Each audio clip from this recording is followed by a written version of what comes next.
All right, and welcome to Fastbreak Breakfast NBA Podcast. My name is Keith, and I'm here once again with my buddy through the miracle of computer phone. I'm here with Dave DuFour.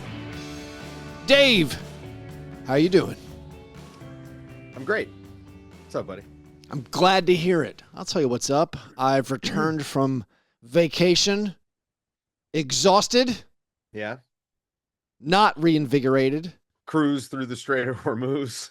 Dude, I went through there, no big deal. I don't know why everyone else just do it. Just do it. Yeah, just it's not check a problem. It out. Not a problem. I cruised Beautiful through this time of the year. I cruised through Orlando. I cruised through Disney Park once again. My family came down with illness once again. You sound like Doc Rivers. I have Doc Rivers' voice. I emerged from spring break unscathed, not ill. Everyone else in my family got ill. I wake up this morning and I decide this is the day I'm going to record 2 podcasts. I'm going to end my sabbatical, my 10-day sabbatical. And I had no voice this morning. And I feel fine. I don't have what we would call a rock solid, awesome voice, baseline. But it's a little scratchy, kind of losing it. But I think I can power through. Yeah. I might have missed some significant events while I was out. I mean, do you want to talk about Bam? Let's talk about Bam, not this moment. I will say the traveling thing, I did get, you texted me. You and John Burr let me know that Bam had 31 in the first quarter. Yeah. And I was like, what?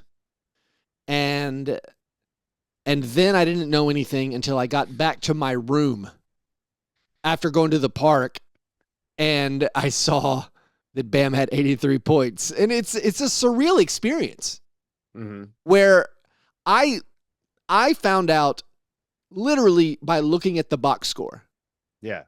Where I said, and my vision is leaving me. Like, I've never had glasses in my whole life, but now I'm having trouble reading, and I got to get readers like every normal person when they get late in their 40s, but I haven't done it yet. So I'm looking at my phone, and I'm like, does that say 83?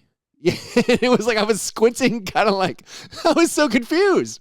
I was so lost. When did you tune in? Did you tune in early? It was the first quarter because you found out? I was watching the game. No, it was the first game on. And, there you go. Again, the job being watching games every night, I catch stuff like this. And you're just watching the game. The other games are in warm-ups. And it's like, oh, Bam's got like 13 points. Bam's he had what? 5 threes in the first quarter? Yeah. He was just hot. And I'm texting with S and explaining, I'm like, hey, Bam has 31 in the first quarter. And he's like, I'm glad you're watching that game because, he's locked in on the Raptors. Right. By the time he gets to halftime, I'm like, hey, look, he's at least going to get 60. Yeah. At least. And for all the hand-wringing and whatever about the fouls, man, he was getting fouled. And we're digging this thing back up. It's now been over, it's been a little bit. But he was getting fouled. Nate Duncan did a supercut that I watched. I watched every single foul call. Yeah. Thanks for saving me the time from going to Synergy. And they're all fouls, but it felt like it in real time. And the thing that made me mad wasn't the fouls. It was like, man, what if Bam played like this all the time? Let's come back to Bam. Before we get there, because I got to do a breakfast bed apology. I got to do a throwback customer service / travel / experience. I'll go ahead and say, Dave, to veer away from basketball, I think I got legit scammed about a week ago. I mean, there's been no negative fallback yet, but I think I got actual hustled. So we're flying for this trip, the spring break trip with our family. Our kids get sick the day before we're supposed to fly. Both of them get sick.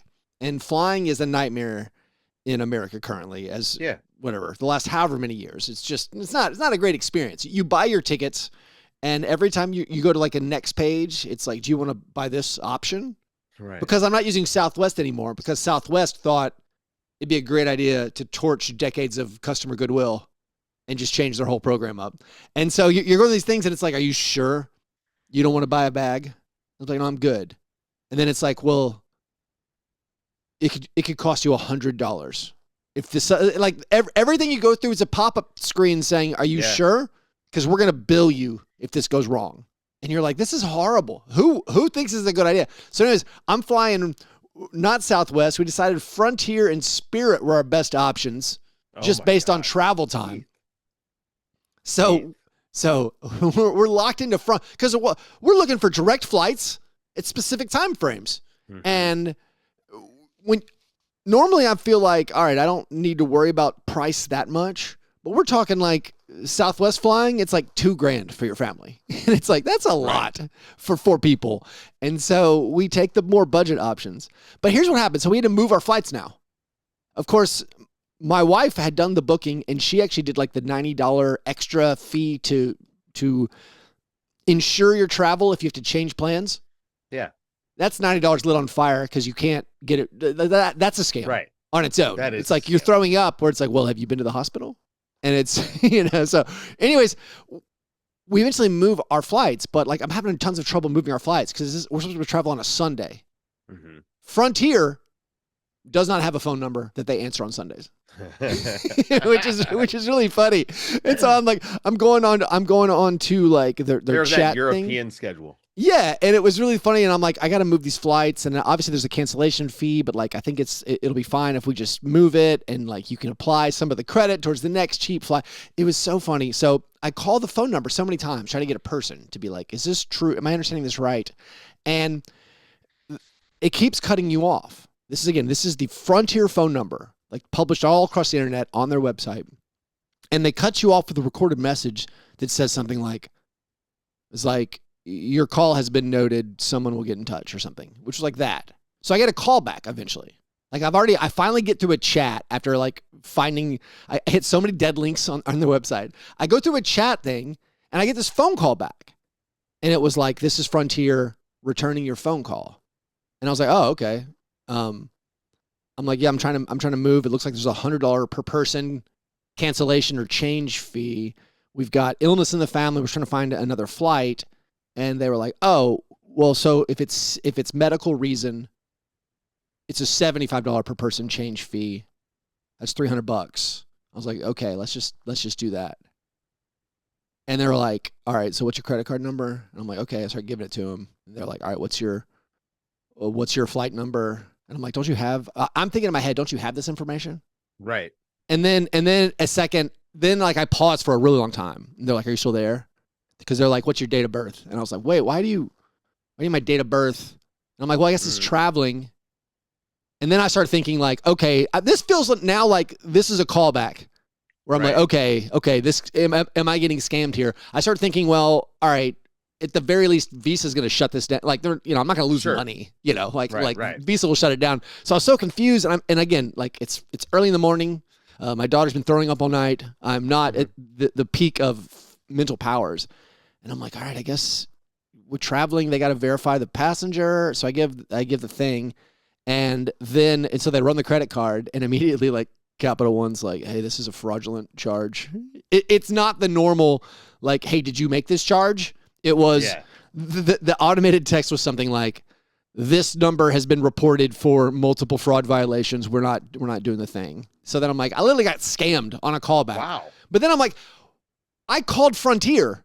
Right. And somehow there's a scam set up to call you back.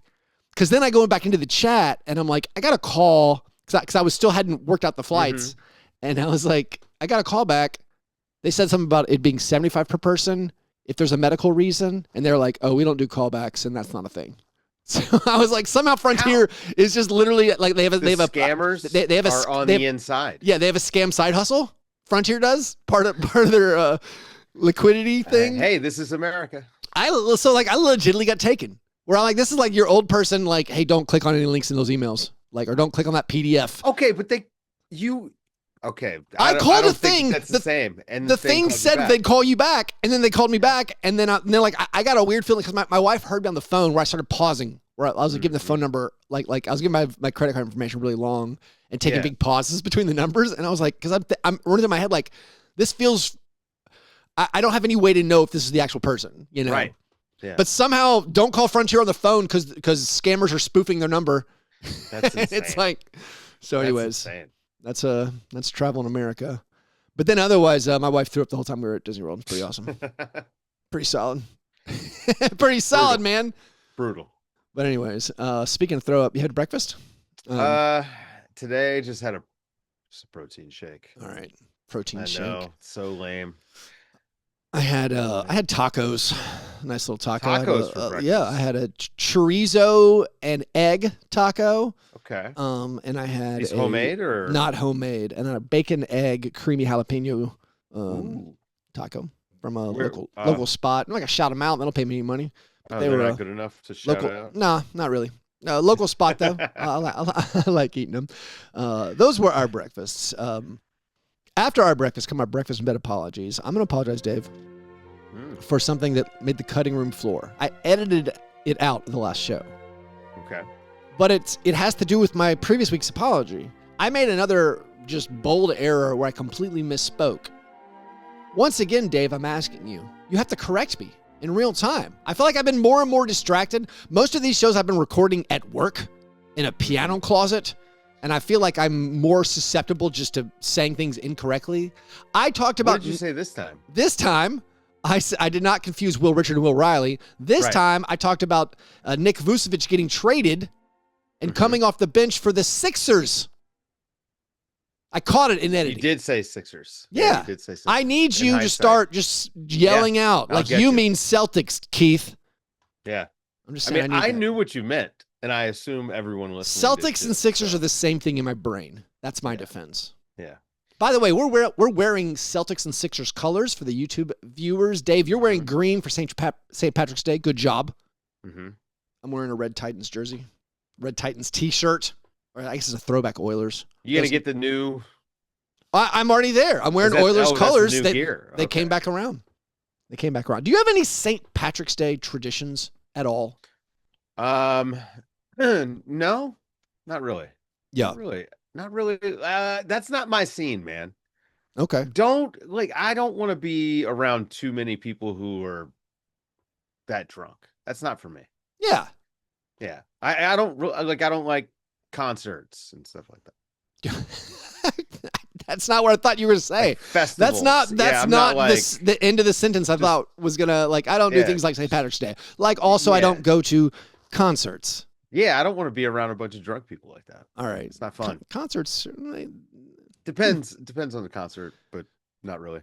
All right, so that was an apology, kind of a weird one. Let's actually talk about Bam. Let's talk about NBA expansion, some of the other things that have been going on. Before we do, just a congratulations to several Patreon supporters. I'd like to congratulate, make sure I have this right, the teams that made the playoffs and all of our fantasy things. We've hit basically the final ending. First of all, biggest congratulations to Mitchell and Patrick for making the championship game of our 30-team Dynasty League. This is a league where every player is rostered, basically. So it's a very fun, very competitive league. Very, very hard. Is it going to expand?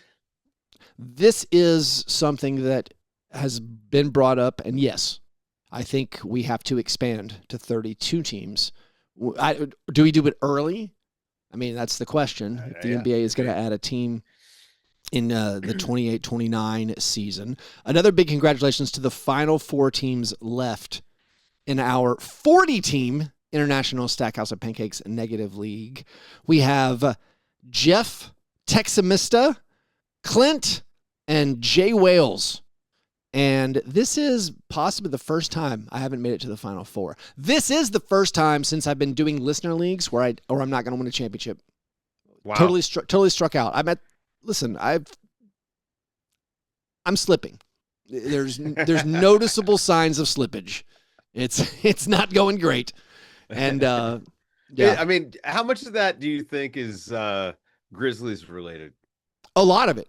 Complete disillusion with basketball. Yeah. It's Grizzlies, it's Wizards, it's Nets, it's Jazz. We're talking about teams quitting in February. And we're going to add 2. We're going to add 2 more. We're talking about guys I've never heard of. I mean, I honestly think the NBA, beyond tanking reforms, I feel like the 10-day contracts are broken. Yeah. Where you have all these teams just not playing their players and signing guys. I guess it's good for the player. Like some guys are making $60,000, to come lose basketball games. But it's like the Jazz are playing people I've never heard of. So even these fantasy leagues, this is for all fantasy basketball. And last episode was talking about how Adam Silver must just hate fantasy basketball. Yeah. All fantasy leagues now, are they supposed to be done at the trade deadline?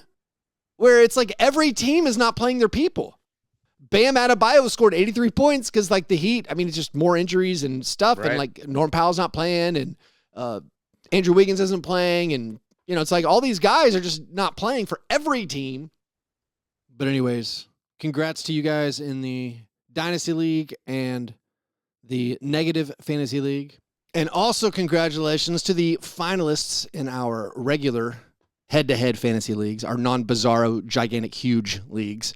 We have Matt and Ryan playing in one and George and Derek playing in the other. So congrats, guys. Thanks for playing. Thanks for being Patreon supporters. Also, everybody listening, if you want to join our men's and women's bracket challenges, we have those. We've dropped a link over in the Slack. I'll put that link over at patreon.com/Fastbreak Breakfast. Going to give some kind of prize package, probably t-shirts to the winner. If you want to do any of that stuff, patreon.com/Fastbreak Breakfast.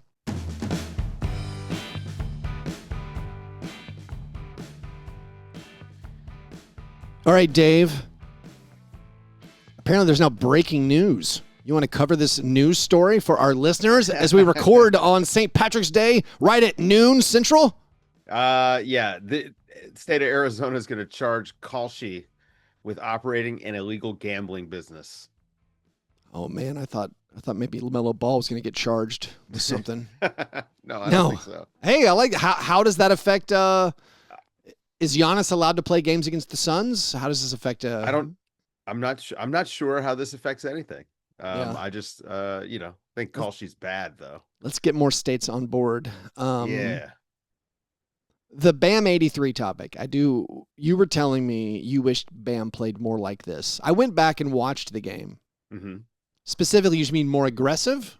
Yeah, absolutely. Offensively? Yeah, I thought that.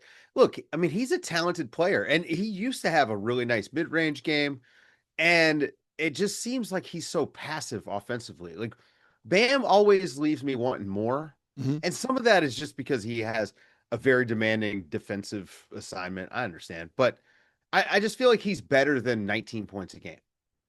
Interesting. I feel like he has been this season.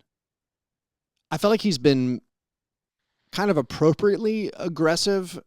He's really increased the number of three-pointers he's taken this season.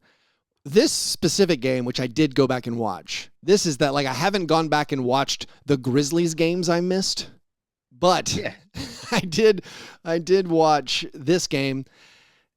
The way he's driving towards the basket, and like he's doing the D-Wade fall down every time you shoot a layup thing, where I was like, I don't remember seeing Bam do this, where he finally realized, hey, no one on the Wizards is going to stop me if I just drive really hard. And obviously when you get hot from three early in the game, then they're closing out. And then like, what's Vucevic? Like that guy's going to stop him? No. But I will say, so the 83, the funniest discourse, and I haven't seen very much of it because again, I was out. I saw some on social media. This game also very early on does not feel like quote unquote real basketball. He was hot for the first like 8 minutes. And then at that point, something goes off in his head where he's like, I'm going to drive every time, or I'm going to shoot every time I can. Let's see how many points I can score. And basically with 4 minutes left in the first quarter or so, ballpark, it stopped feeling like real basketball to me, where just because he's shooting a lot. He never hit another like, oh my goodness, he's on fire type thing. Right. Which this is the pattern, and I think this is what I think a lot of people have discussed. This is the pattern of almost every huge scoring game in the NBA. like there aren't a ton of examples of that guy's just totally locked in, on fire. It's amazing to watch. It's fun to watch. It gets weird. Right. Well, Clay 60 in 29 minutes or whatever it was. That's a great one. Yeah. I think he could have had 100, right? Like that's the hottest I've maybe ever seen a guy.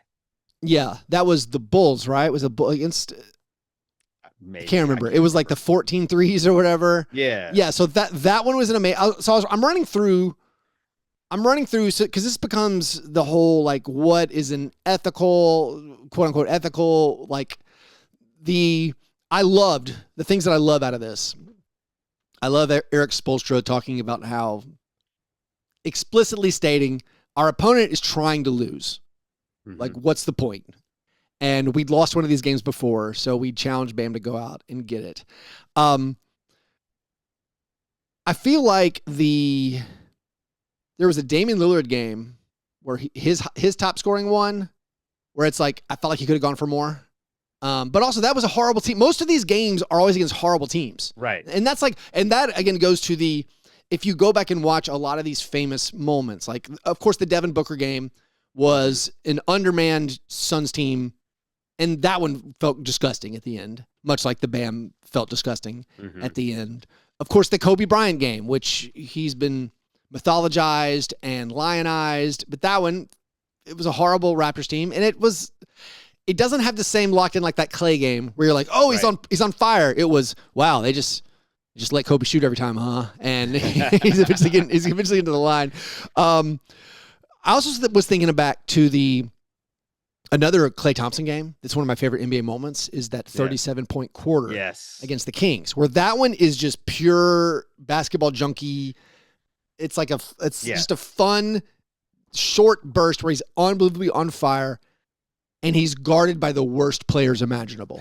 So it's like all these, they all have these, like, I don't know if it's an asterisk or whatever, but you're like, is it Ray McCollum? Is that guy's name? Yeah. Yeah, Ray McCollum's checking Klay Thompson. He can't, even if he's on him, Klay's open. So even the Wilt game, the stories that you read about it, there was the gross fouling at the end. Yeah. They were letting the other team score. And also, like, Wilt Chamberlain scored 50, 60 points a game. Is 100-point game for him even that big of a deal? Right? Yeah. Like, I mean, he is a literal freak compared to the guys he's playing against. And I don't know. The Wilt, I wish we had film of it, because I feel like we would all have maybe a different opinion. I do think it's interesting. Like, how far do you go down and you find like a game where it felt competitive the whole time? Because that's a part of this. We've had moments, and I probably should have come up with the list. There have been games. You ever score a lot of points in a game? Like in a church league game or anything? The last church league game, yeah, I like probably mid-30s. Yeah, I once had 77 in a church league game. Yeah, so that I shouldn't have been playing in. Honestly, if in high school, because I played church league in high school. Yeah, I was in high school. Yeah, and if our coach had a very strict, the good players played the first and third quarters because we were ahead by so much. And it was like we'd be ahead by like 28-4 after the first 6-minute quarter, and then it was like we never played. So I was a fill-in. No, there was a game like the last year I played. I'm like 30. Like I don't know. I outscored some team like 30-10 in the first half, and it was just like, this is dumb. This is adults, and I'm not even that good at basketball. But it was no. I was thinking there's that. Embiid had a game where he could have gone for. I feel like there's been many. Oh yeah. There's been a lot of people who don't then play the fourth quarter, right? Right. We've had these. I will tell you, if we just think about like the most locked in game I've seen this season, like it wasn't Bam scoring 83 points. No. It was for me, it was the Kawhi Leonard Pistons game where he had 55.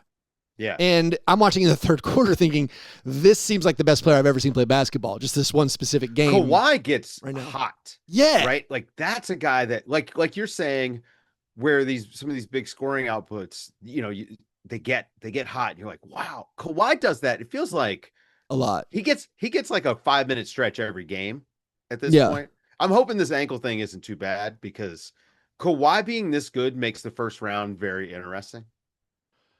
Yeah, I mean, all of the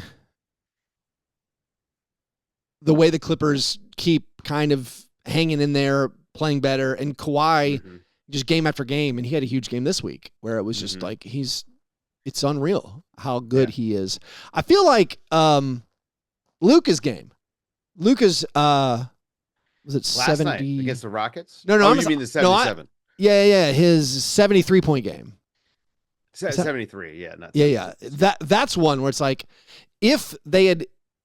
There are several games in NBA history now where I think if they had locked into what the Heat and Bam were doing, they would have gotten extending the game. Yeah, just of course. not even because the extending the game wasn't that egregious. It was egregious, I guess. Now we're just semantics of the words. Yeah, I thought. But it wasn't that many possessions where they just like fouled to get it back. Because this comes down to also we do these things for entertainment, even if you are. Right. I don't think there's no asterisk needed because he scored 83 points in an NBA game. It was absurd, but I still enjoyed watching it. And right. You know what I mean? Like I could be a snob about it, but why? It was fun, honestly, because I actually thought that the Wizards not getting mad was absurd. Like it took them so long to start getting mad, and these guys they fouled him harder and harder and harder as the fourth quarter. And yet they still weren't really stopping him. I don't know. It was not basketball necessarily, but it still was fun. Spo getting into it was fun to me because, I feel like the Miami Heat, that whole Heat culture thing is like a little bit self-serious. Yes. It was nice to see them look like they were having a good time. Yeah. And I actually hope, I think when we were kids or even younger, just looking at the Wilt 100-point game, and you're like, wait, how'd that happen? And then you realize, back in the day, they didn't actually play defense, and it was a lot more shot attempts, and that's how you have all these Oscar Robertson stats and all these 40, 50 rebound games and things. Part of me hopes in the future, the NBA has fixed some of their problems, and they look back at this era, and they're like, wait a minute, a third of the league was trying to lose? How's that different than the Globetrotters? Right. You're like, it's not same. And it's because even I think the Damian Lillard, his 70-point game was that year specifically. I had tweeted several times, games against the Houston Rockets just need to be thrown out this year because they weren't trying and they were just giving up these massive scoring performances. And you had guys going for 40 and nobody's basically. No offense. But you had all these huge scoring games, and then an actual all-pro, all-NBA type guy, Damian Lillard, was for 70. You're like, oh, yeah, it's not a real team. It's not real basketball. So, I don't know. I did get an amusement out of all the talk of Kobe's record. Mm-hmm. When you're like, what? It's not a record. What record? It's not a record. Yeah, he didn't break the Lakers scoring record, which Kobe Bryant has. There was some odd... Man, there was a lot of really odd reactions. I mean, I saw I was watching because the Lakers game was coming on after. Yeah. And so I was watching live and on League Pass, I'm seeing the arena feed. And there's, they're playing some game on the Jumbotron. So that's what's on the screen. And the Lakers PA announcer says I have some bad news, right? What was it, melancholy news? I think I don't know. It's is there a terrorist attack? I have the video. I took a video of it because it was so absurd, and I was like, wait, what happened? Because I'm listening to this, wait, did someone die? What happened? Was there a medical emergency in the arena? Bam Adebayo scored 83 points. I mean, I do get it. I'm not saying I don't understand it. I don't get that. I don't. No. But I understand that Kobe having the second highest scoring mark. That was part of the legend of him, and I do understand that you're upset that you lose as a fan. If you're a Lakers fan or just a Kobe fan, I understand that now you don't have this as awesome thing that was this hallowed moment of wow, he scored 81. That the fact that Bam Adebayo could do it. Yeah, right. That does, I understand, it lessens something about when you tell the legend of Kobe. I get it. But the idea of not breaking the record out of respect is one of the That's where you've all right, now you've lost me. I understand you wish this had not happened. By the way, I did think that's what they were gonna do. Yeah. When he got 81, and actually, like not a lot of people were watching the game. Yep. If you're watching the broadcast, the broadcasters thought that he was being pulled from the game too. Yeah. And so like I kind of got tricked a little bit there. So I did think that they were going to do that. And I mean, there to defend that point, if you wanted to excuse yourself from the absurdity of the way you got there, if you stop at 81, no one talks about the fouling. No one, you know what I mean? Like, I do think that would have been a way to cop out of the other stuff. But I'm glad, Bam. I wish he would have gone for like 90. Yeah, I think we were asked this question in the last year or two about like someone scoring 80 points again, and I was like, yes, because we had gone decades where there was like one 70-point game, and then it was like the fact that it just keeps happening, and obviously scoring is way up, right? So it's like, this is going to happen where someone's going to get tanking though, and with the tanking. And now what if this is a scenario that has just like Pandora's box is open and like the Lakers are playing the Grizzlies. Yeah. And Luka's just like, all right, I'm going for 90. We're just going to do that. They could do it. They should do it. I made this argument. Give me a reason to watch. That's the thing that Bam did. There's no reason to watch the Miami Heat and Washington Wizards. Even if you were a Miami Heat fan, you're not picking up anything from that game. You probably are not really even enjoying that game unless you really like, your end of the bench guys, because so many guys are out. It was a game that no one was watching. It wasn't a national TV game. And man, it was one of the most enjoyable games I had of the week because of the Bam stuff. Like, it was fun. So I would rather these guys put on a show. I don't want the good teams who also sit their players because they're like, well, that team's not trying, we're going to beat them anyway. I'd rather see the good guys go out, give me 30 good hard minutes and like just see what you can do. And so, yeah, I'd like to see another 80-point game this season. Well, if we're talking 10 teams aren't trying, they are resting everyone. They're resting Kyle Filipowski because he's too good. Right. Which is what the Jazz did. Yeah. Everyone's just signing these guys off the proverbial street. And we're talking now, this is happening for 20 games of the season. So you have 10 teams doing it. We have 200 games where just teams aren't playing defense, period. And even if they were trying, it's non-NBA level guys trying. Like, if nothing happens with the tanking, this is going to keep happening. Like, we're going to keep seeing, I think, huge scoring moments. Like you say, Luka or somebody, just go get it. And I hope so. Maybe not even, like, what's the lowest? I mean, Sadiq Bey has gone for 50 before. I mean, we have the Tony Delk game, the 50-point game, the Corey Brewer 50-point game. Like, what if the Pistons were, I don't know who they're playing next that's tanking, but what if the Pistons or the Thunder just said, hey, we're going to take this tanking team, we're going to hold them to 60 points?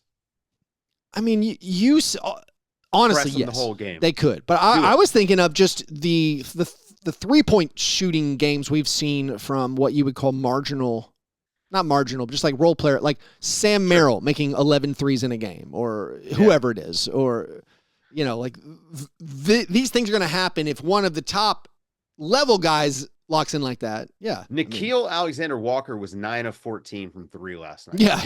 Against the Orlando Magic. 40-point game. Yeah. Yeah. I mean, that's kind of, and by the way, good player, but yeah, come on. Anyways, let's turn to the actual, I guess, more basketball stuff. We have the Hawks winning 10 straight. Yeah.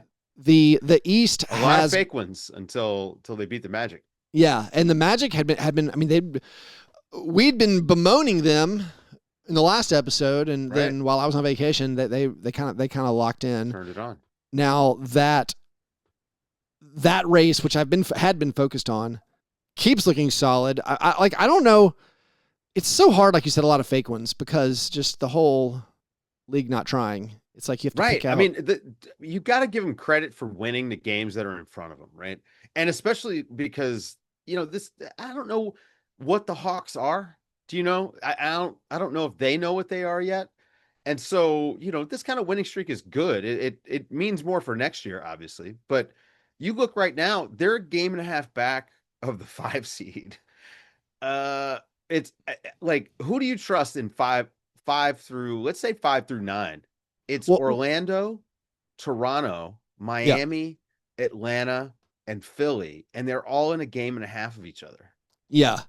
And then you excluded the Hornets, which we thought they seemed like they were going to overtake one of these teams. They haven't yet. Right now, I mean, obviously the Sixers feel the most vulnerable. Mm-hmm. So I don't know how that's going to turn out. I mean, the Raptors had not been bathing themselves in glory, although they picked up 2 in a row to finally kind of stop the bleeding a little bit. They got a good win over the Pistons. Probably their best win of the year. I mean, the Pistons, are we concerned? Well, I've got my concerns about them come playoff time, but I think that they probably are still going to be the 1 seed. I think 3.5 games is a lot to make up. What do they got? I mean, I thought, but like I feel like a couple games ago, or a couple of days ago, I was like, well, 5 games is a lot to make up, and now it's 3.5, and so it's like, well, Boston looks so good. Yep. Yeah. Oh, I mean, obviously that's a huge story. Also, we were expecting the return of Jayson Tatum, and he did come back, and you got to be thrilled if you're a Celtics fan. He looks super. And he is slightly, I felt like, lowered himself in the pecking order. Mm-hmm. But still, I mean, he's fitting in. The fact that he is seamlessly sliding in as almost like a complimentary guy has been kind of awesome. And yet he's still Jayson Tatum. And if you're a defense, you got to kind of guard him like that. I think he's looked so good attacking the basket. I mean, the jumper's not quite there yet, but like the truth is Jayson Tatum's jumper was a little inconsistent anyway. Oh, totally. And so I think that it's more of a rhythm and timing thing where like playing NBA games, it just takes you, 10, 15 games to be back in the swing of it. And his conditioning definitely isn't there, but I don't know. Boston was already looking like they could have at least been an Eastern Conference finalist because of just the way they play. They got a lot of guys. I think that they're better than last year. Especially like their big man rotation last year was Al Horford, and that's it. Yeah. Right. Like Kristaps Porzingis barely played for them. And when he did, he wasn't very good. And now they've got like a lot of guys, man, and everybody can shoot. I think Boston's probably looking like the favorite, right? I believe they are the betting favorite. I'll have to go aren't they call sheet to figure this out, but are they 2 or 3? Are they 2 or 3 for the title? I mean the title. I mean right now, the Spurs look so incredible. So you got Thunder Spurs, just ridiculous, terrifying teams. Yeah, I think the Celtics might be third. I mean the Lakers have been getting the results. No question, they've been getting the results. I mean, LeBron James finding a way to fit in. They look a lot better. Yeah. The Lakers look a lot better. DeAndre Ayton is playing crunch time defense. Almost got outplayed notably by Clint Capella. Clint had him in the first half, not going to lie. He did. But then, what's funny is the more Ayton plays like Capella, the more you're like, wow, the Lakers look great. And Luka has been ridiculous. Luka had 36 in a game where the Lakers scored 100 points. Like they could not buy shots. Luka's been incredible. The Lakers getting the results. And some of it just comes down to who wins, if you want to call them a coin flip game. You had that. The Lakers, by the way, the Lakers are getting good again because people are posting about how many free throws they shoot. Yeah. So the Nuggets have not been getting the results. They have lost so many close games. And they lost that close game to the Lakers where Marcus Smart was incredible. Austin Reeves pulled off the absolutely perfect, intentionally missed free throw. Insane. One of the best ones I've seen. Just he. I can't think of one that was better. I mean, sure. I don't know, like the fact that he seemed to know. Good. I mean, I guess what I want to know is when he released the free throw. No, before he released the free throw, did he say, "I'm going to make it go over to the left and I'm going to get it," or did he let it go? Or did he let it go and say, "Oh, it's going to the left"? You know what I'm saying? Like. No, JJ Redick told him to miss to the the weak side, so to the side that had fewer guys to rebound. Oh yeah. Right? Okay, there you go. Yeah. So that was incredible. Becomes, and then he crashes that way. And then he makes the little floater. You can tell body language wise, I felt like he got a little tight, like he was worried the floater was going to miss or whatever. Yeah. But it was so good. Incredible stuff. Yeah, the Nuggets not getting the results at all. I probably should look at the rule book for this. Can a player? Okay, so it's a lane violation if the shooter steps into the lane before the ball touches the rim. Yes. What if the shooter jumps from the free throw line outside the lane, but to the left? Do you get what I mean? So like the way that he went to get the rebound. I don't think you can leave the circle. I would guess. That's it. It might be the circle, but you can't come into the lane. I don't know. That's worth looking up. I should look it up. Yeah, that's pretty good. One of the things I'm loving right now, and this might contribute to like the huge scoring numbers being available for people who want them, like Bam Adebayo. Yeah. I loved DeMar DeRozan going for 41 against the Jazz squad of guys I've basically never heard of. DeRozan, obviously his team is tanking. He doesn't care. I mean, he is not going to be on the team next year. He's not stealing any reps from anybody. Not stealing any reps. Well, that's the other thing. One of the funniest things about the guys getting shut down, it's guys that you think should be getting reps. It's like Cam Spencer on the Grizzlies. He's a second-year player. Kyle Filipowski's a second-year player. You have the Wizards shutting down young guys. It's like you're not. Yeah, it's a waste. But DeRozan is just attacking the all-time scoring list. Yeah. The man is just moving up the all-time. Like, he's not shutting it down. He's like, I have a chance to get 200 more points, like just in the final 10 games. He has passed some guys. He's 22 points behind George Gervin in the all-time scoring list. If you do the combined ABA and NBA, he's 22 behind George Gervin. He is less than 100 points from Dominique Wilkins. Like, these are guys he's going to catch this year probably. Wow. He is about 150 points behind Oscar Robertson. And he's about I don't know if he can get 370 points or so to pass Hakeem Olajuwon. Like, there's a chance if he suits up every game. Also, if he just plays the right team. If he plays the right team, if he can drop 40 or 50 in some of these, we're talking about DeMar DeRozan, who's already passed Tim Duncan this year. We're talking about DeMar DeRozan going from like 23rd all time in the NBA ABA scoring history to 17th. Good. This is what fun. like Shea, he lost basically a whole year. He has 2 half years lost. He's making up for it. He is making up for it. Yeah. He's rapidly, yeah. I mean, man, Shea. That dude's so good right now, man. I've said this a couple times. It's like watching Michael Jordan. It really is. He is so good. Speaking of Shea, Michael Jordan, high scoring games. Here's another thing I was thinking about in those years that like Shea got shut down. You could say, yes, it led to them getting a title. Also, we don't know the path untraveled. They could have won a title anyways. They'd already traded for Shea, the MVP. Right. But like Michael Jordan has his highest scoring game, the highest scoring playoff game. Yeah, Michael Jordan 69. Has it, where he had 63 points against the Celtics when he was, I think it's 63, where he was on an outmatched Bulls team. So Michael Jordan, not good enough to win the series, goes and sets the NBA playoff scoring record against the Celtics. This is something we get robbed of.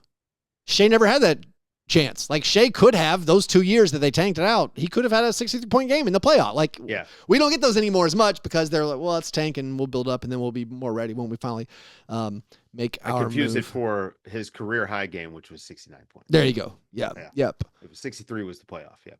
Here's another thing I'm watching. This is my steak and eggs best thing, by the way. Here's a random fast break. I love that we know facts like about Michael Jordan that are just like, I mean, the guy hasn't played a basketball game in 25 years. Yeah.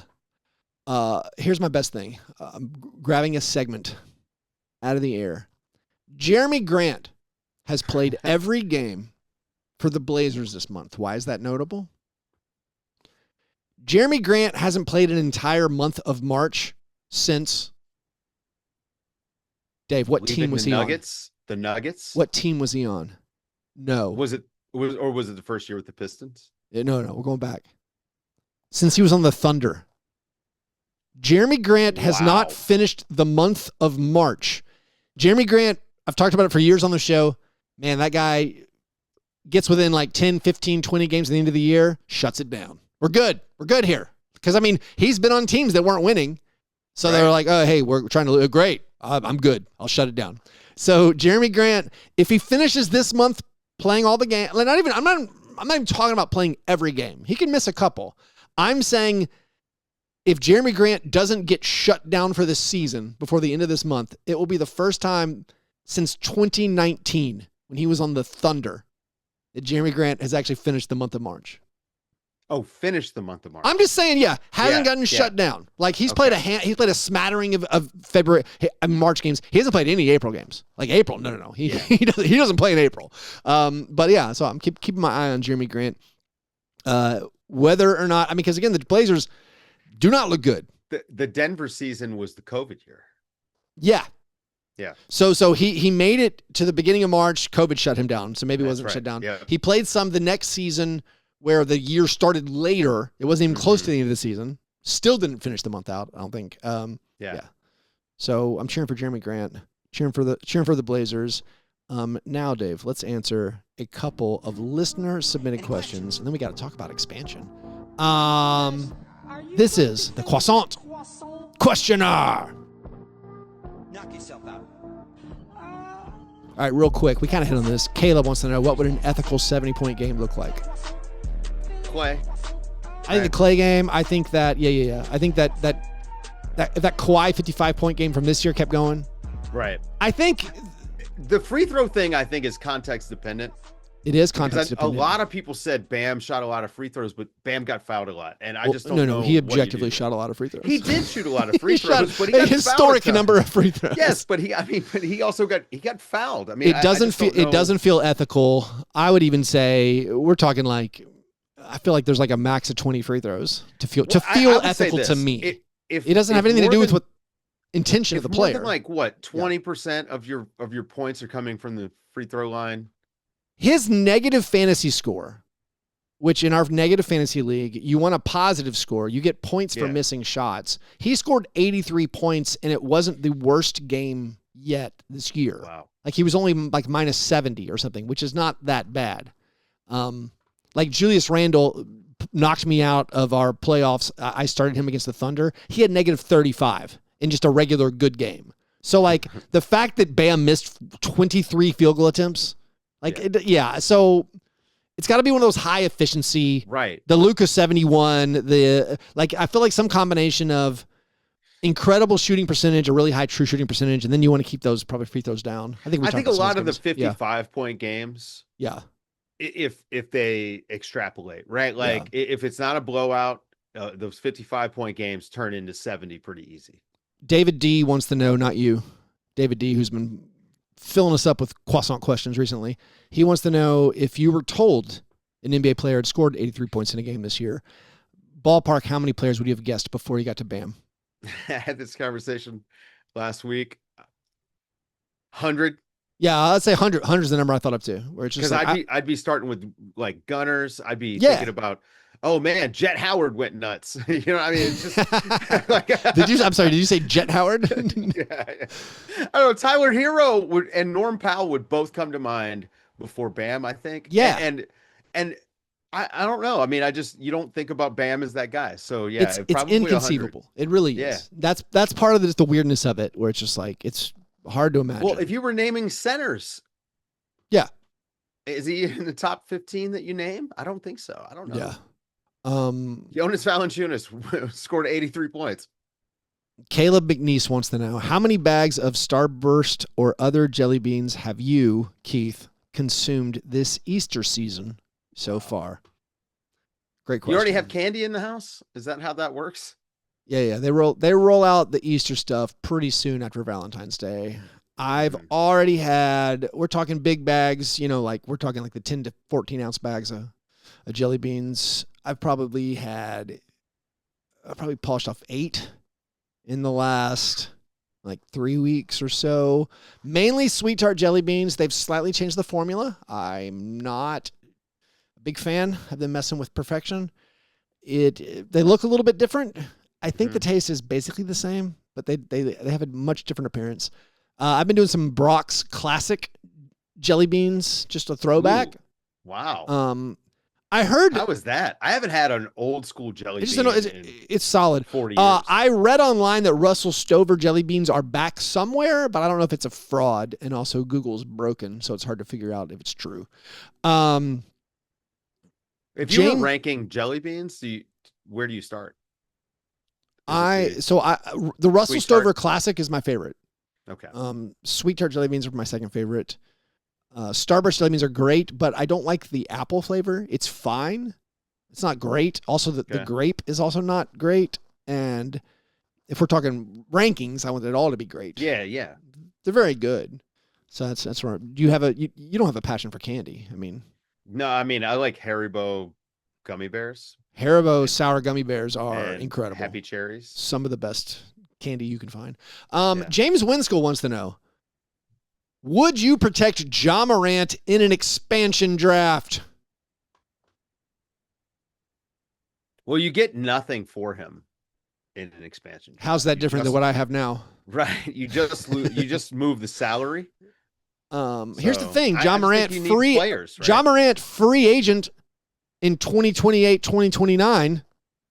Oh, he could just sign. Works out great. Seattle Supersonics. Yeah, he could be the big money signing for the Seattle Supersonics. I am curious. So I guess the expansion draft would occur the summer after. Yeah, the off season going into the 28-29 season. I imagine that. This would be a good question. I imagine they would have to do. And maybe we should look up how they did it last time. Right. But you would want to do the amateur draft. Yeah. Then the expansion draft. And then free agency. I would assume. Or would you, because I feel like you would do free agency and then the expansion draft? Because I'm trying to think. They should do the expansion draft during halftime of game 1 of the finals or something. You couldn't do it before the season was over because you couldn't. No. Yeah, it has to be. Yeah, it'd have to be. But right now there's like a week. There's like less than a week between the end of the finals and the draft. It does feel weird to have the draft first. I mean, maybe you would do the expansion draft. You have to do it before free agency, I would guess. I don't know. It seems like you would, of course. But then would those teams, because if you think about, those teams are going to have salary slots. Like they're going to be able to offer a max contract. They're going to have, you know what I mean? Will they? That's a question. I assume. Did they give them full salary floors the first? Because I know usually they're not allowed to have high draft picks. So this is actually, someone wrote this yesterday. Mike Vorkunov actually has this information. I'll pull that up. They have to hit X amount of the salary floor. Right. In the first year, it's like 90% or something. Let me pull those numbers. To answer James's question, if Ja Morant was under contract going into the 28-29 season, if you're the Grizzlies, I think we know for a fact they would not protect him in an expansion. I mean, I can't imagine. Or is the relationship going to repair? Is Ja Morant going to get better between now and then? I would guess no. But I am curious. Like the Grizzlies have no players under contract for that year. I think. Yeah. Okay. So here's how it would work. Expansion teams would operate under different rules than the other teams for the first 2 seasons. They'd have to have a salary cap that is 66 2/3% of the cap level, and their salary floor is 90% of that. So they only get 2/3 of the cap, and then the next season they get 80% of the cap, and then the third season they would get 100% of the cap. So they would not have max salary slots right away. So they wouldn't have max salary slots. That's really interesting. Until it seems like the 2030-2031 season. So what are your thoughts on NBA expansion, whether the talent level is good enough or how you think it's going to affect the league? It's not. There's 10 teams trying to lose right now, and I get it. This is like a historic draft, people keep saying, and maybe the NBA can help solve this with some draft fixes or whatever. But I need to see it as a holistic package. I don't think that there's enough NBA level talent. That's why the G League exists. And G Leaguers are not NBA players. And what you're going to find is we're going to add 30 new roster slots, 6 new two-ways, and 2 full rosters of G League teams. And you're going to be like, wow, there's a lot of G Leaguers in the NBA now. And this is where it's, what do you want to watch and be entertained by versus is it good that all these new jobs are being made? That's great. Cool. But the NBA is going to not be as good. And maybe this is, if you want more parity than you've already got, then expand. So I think I disagree with you on the lack of available talent that could fill out these teams, just because I think right now we have, but like you said, it has to be a packaged product where you've got to fix everything at you the same time. You have to fix tanking. Right. I said this. You do that, it's different. I said this 2 months ago. Mm-hmm. The thing no one's talking about with expansion is you're adding more bad teams. And right. You're just destroying your product, in my opinion. I do think there are enough players on all these teams that just don't play that are good enough. There's plenty. Well, so the not even the All-Stars who aren't playing right now, like the Trae Youngs and the whole Wizards situation, Trae Young and Anthony Davis, and then you have Ja Morant with nowhere to be. I do think there's enough just random guys. How do you feel about protecting 8 players per team? I don't know if I care. Okay. I haven't put a lot of thought to it. Do you have an opinion? I don't know if I maybe would rather see 7, and that's extremely disruptive. So again, to remind the more talent on the listeners, the last time it was you could only lose one person. So like you could protect 7, but maximum you're only going to lose possibly one person. So each team can only have one person taken, one player taken. I look at random guys who. This is like, I guess I'm really focused on the Wizards right now, where I thought last year, where it's like they had just guys who were good players but didn't play.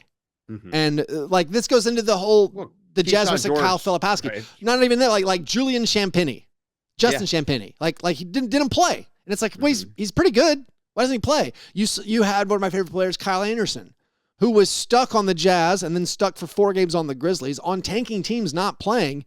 Right. He gets traded to the Timberwolves. He's in their rotation. And there's just their backup point guard. Yeah, there's just guys up and down the NBA. Zaire Williams on the Nets. I don't know if Zaire Williams is good, but I do know he doesn't get an opportunity because he's not part of the future plans of the Brooklyn Nets who are trying to lose. Well, so it's like what Kevin Love has been doing the last few years, and Kevin Love has probably been a good enough player that he should have been maybe a starter on a okay team if they were trying to win. Yeah. I'm saying all these tanking teams have just random guys who are like okay-ish, and I think you could spread apart just fine. So I'm less worried about the talent level. I think that the bottom of these rosters are gonna it's gonna be bad, and that's maybe that's fine, but again, I already watched 10 teams playing G League guys as it is, and it stinks. Give Bryce Sensabaugh his own team. I'm in on. But I'm saying, like, you build around. I know you like Bryce Sensabaugh. He's a solid player who, again, like I feel like we could actually come up with a list of like, this guy doesn't play, he's actually okay, and this guy doesn't play, he's actually okay, and maybe you spread out enough of the talent wise. I don't know. It'll be interesting, but of course it has to be fixed that each team has to be incentivized to win. Because if you're not, it does feel like it's going to be. Well, I wonder what they would do playoff wise, right? Like, do you think they keep the play in? Let's get rid of the play in.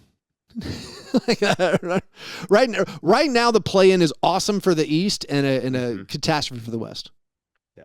Like, sorry, I don't think the Warriors, and I guess the Warriors are close to the Clippers is a thought, but like the Trailblazers and the Warriors are so far behind the Suns, where it's like it feels wrong that the Suns should have to defend their playoff spot in this situation. We are at least getting a good race. If there were no play-in, we'd be getting a good race for these 8 seeds, and that's fun too.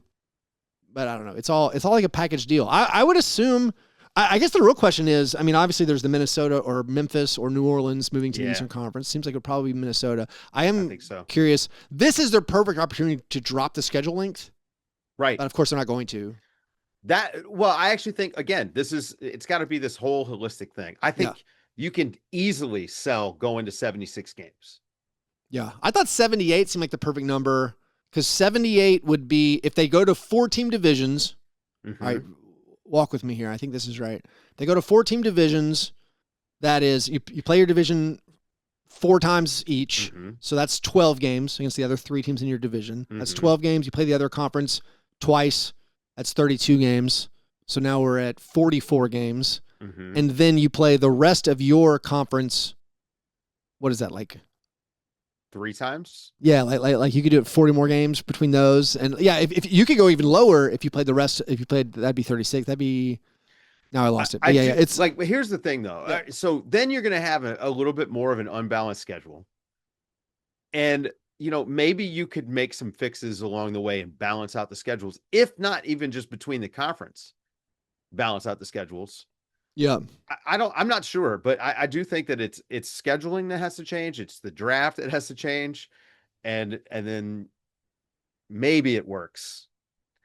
How do you feel about Vegas? I mean, I think Seattle is done. That's it. Seattle's done. I don't understand Vegas necessarily, but yeah. Yeah, you were right. Sorry, just to follow up. Yeah, if you play your own division 4 times, the rest of your conference 3 times, the other conference 2 times, that's 78. So that would be a 78 game schedule. It seems hey, incrementalist Adam Silver. That's an incremental improvement. I mean, I don't know, like why not Vancouver? Why not? I mean, I think you do Vancouver and Seattle and you are robbing from each other a little bit. I think they're both big enough. I mean, they're both like big markets. I mean, I'm not sure who the other markets are in Kansas City. Okay. Maybe Louisville would be interesting. I don't know. Louisville's not that big. I think it's too small. I think Kansas City is interesting. Kansas City's big when they had Chicago of course, the Kings. could have a second team. Dude, 2 Chicago teams that where both owners don't pay yeah, exactly. to field competitive teams. What if we moved Chicago to Kansas City? Man. The relocation stuff is gonna pop up with this. Yeah, there's people don't want to talk about it, but there's trouble in Memphis. It's not like immediate trouble, but it's I think coming down the line trouble. Like 2030. The Trailblazer thing is weird. Like I don't see them moving it. They don't want to move it, but what I consider to be weird, and I haven't read up on it that much, so I could be getting this wrong. But when you have cities and states that are more progressive and are not, this is what happened to Seattle. When you have more progressive voting populations who say, I'm not giving a billionaire $1 billion. Like, get out of my face. That's immoral. So, like, you actually have people stand up like that. Like, in Tennessee, they're going to vote. The state's going to be like, oh, yeah, we'll give a billionaire. Robert Parra's astronomical wealth. The Ubiquity stock is basically doubled. I think it's more than doubled in the last year. So, like, but they're still like, oh, yeah, sure. Here's $30 million, to fix this stadium up. But, like, in more progressive states, they will not approve those things. And thus, what do? And I don't know if Adam Silver is not proving himself to be. I guess he seems to go with the money. Because the Sonics did leave. That's what I'm saying. Yeah. But I'm saying, like, Adam Silver seems to be more beholden to the money versus the communities, which maybe it's his job. He works for the owners. Yeah. So, like, that makes the Trailblazer situation very interesting to me because, like, most states capitulate and, like, the politicians all go to bat for the Spurs or whoever else wants money. You see the Kansas City Chiefs swapping states. Right. Which is messed up. That like, is the amount of money that Kansas is giving these billionaires, the Hunt family, like that's messed up. It's crazy. So, anyways, yeah, that's crazy. It's all gonna be wild. I think the Pelicans are another team that. Oh, and the Pelicans, they're much like the Grizzlies. Well, so also the problem with the Pelicans and the Grizzlies, total collapse of their primary revenue source, which is the TV deals. Right. So, like, outside of revenue sharing, I believe their primary income source is from the TV deals, and those have collapsed almost completely. Where they're not getting any money. Like they're getting millions where they were getting they were getting 16 million, they're getting like 5, and it's going to go away. I mean, eventually you're going to fix it with Amazon Prime or whoever takes over League Pass, but that was the revenue source and it's gone. So it's trouble. I realize we haven't done the award segment, Dave. Let's finish the show. We got to finish the show with the International Stackhouse of Pancakes Award. Oh, of course, thank you for the questions. You want to submit your own question, patreon.com/fastbreak breakfast. All right. It's now time for the awards segment of the program, given to the worst performance in a box score. We have a few honorable mentions. Bilal Koulibaly and Emmanuel Come Quickly. 1 for 12. Brandon Miller, 2 for 15. Cooper Flag, 7 for 23. Glad Cooper's playing again. Needs to get back on that. Him and Cedric Coward need to make sure they don't lose any ground in their Rookie of the Year chases and or first team all-rookie chases. Our 3 nominees, as they occurred chronologically over the past 12 days. Jalen Green, in a loss to the Bulls, was 5 for 20. 12 points. That's a lot of shots for only 12 points. 3 rebounds, 3 assists, 1 steal, 1 turnover, 1 personal foul. Anthony Edwards, in a loss to the Lakers, 2 for 15. 14 points, 4 assists, 2 rebounds, 1 steal, 1 block, 2 turnovers, 3 personal fouls. And then, and also, Jamal Murray, also in a loss to the Lakers. Jamal in an overtime defeat to the Lakers. 1 for 14. 5 points, 6 assists, 6 rebounds, 2 steals, 2 turnovers, and a foul out. 6 personal fouls. So we got Jalen Green, 5 for 20, 12 points. Anthony Edwards, 2 for 15, 14 points, 4 assists. Jamal Murray, 1 for 14, 5 points and a foul out. Jamal. Got to be Jamal. Jamal running away with it. Foul out.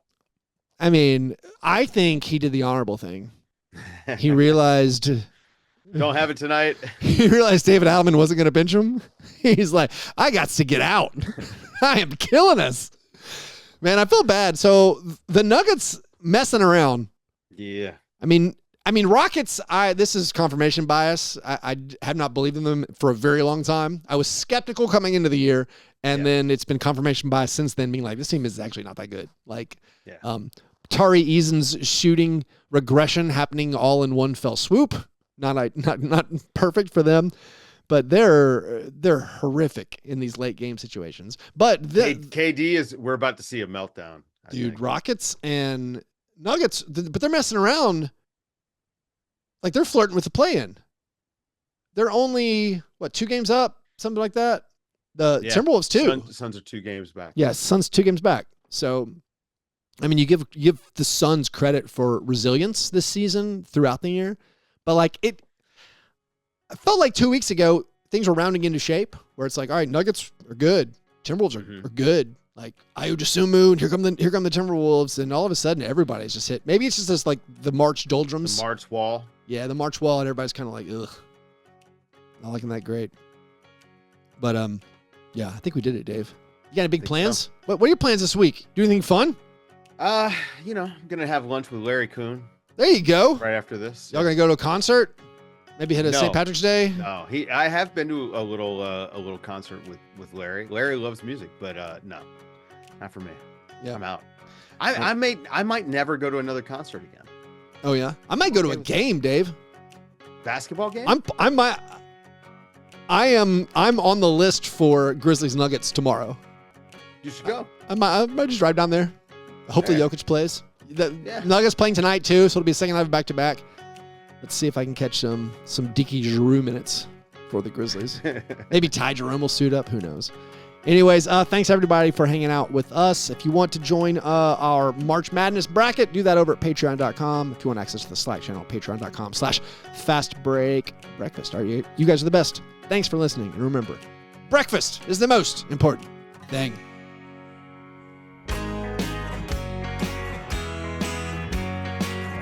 Yeah, never apologize for being G&G. Fastbreak break, man. You understand?